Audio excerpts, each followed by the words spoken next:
Now, there's no relief in sight for households already struggling with the rising cost of living. As expected today, the Reserve Bank of Australia increased the interest rate by 25 basis points. That's up to 3.1% for the eighth month in a row, with more rises expected in the new year. Joining me now is CEO of Recastle, the corporate strategy advisory firm, Kosha Garda.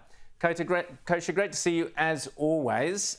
This rate rise was expected. We've had 8 in a row or whatever it is, and the RBA governor, Phil Lowe, he's apologised for getting his guidance wrong. That's not so great if you're struggling with a mortgage, though. Or do you think all in all Australians are coping with this? Obviously, there are people who are enjoying higher interest rates. What's your take on it, Kosha? Great to be with you, Rowan. Look, higher interest rates do favor savers, so people who are on fixed income pensions or who are good at saving do enjoy it. I will say, though, to your point, where he apologized, Governor Lowe apologized for the guidance that was given previously.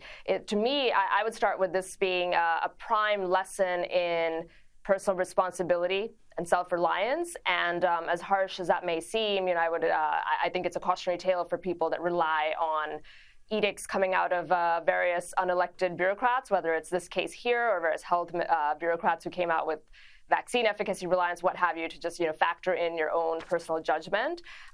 But I think in terms of the second part of your question, though, in terms of how Australians are faring, look, the inflation situation here, which is what this is designed to curb, is a little bit better than what you're seeing in your counterparts in the UK and the US, but it is still very high. People are feeling the pinch, and I think the fundamentals structurally in the Australian economy, the fact that it's not very diversified, there's a strong reliance on foreign demand and Chinese demand for minerals and mining, et cetera, that stuff still remains. And at some point, I think a reckoning is coming. This is just a flashpoint, in that journey up to that stage. Kosha, do you think the government is really on top of this, the Albanese government? Because at a time of rising interest rates, it seems a bit odd to be increasing the cost of energy. I know they say they're not, but they are. We see the price going up.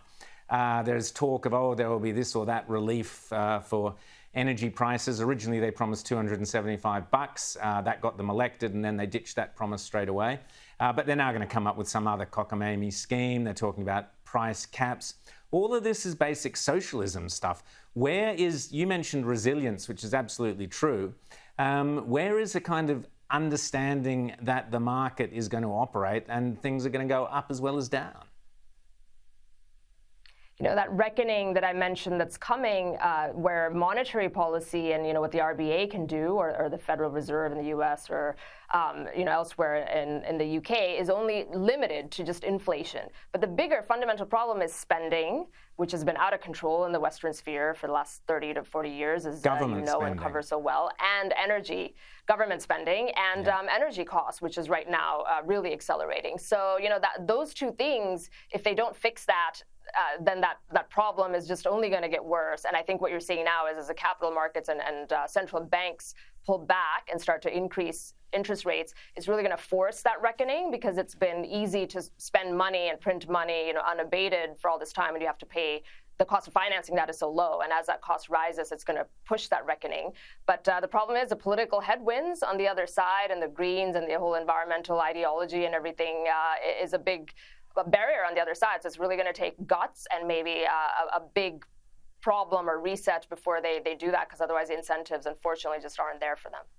So it'll be interesting, Kosha, to see whether people cut back over Christmas, a few fewer presents under the Christmas tree, and maybe not so many lights on the Christmas tree, but that'll be Chris Bowen's doing. Kosha, thank you for your time. Great to chat to you as always, and have a very Merry Christmas.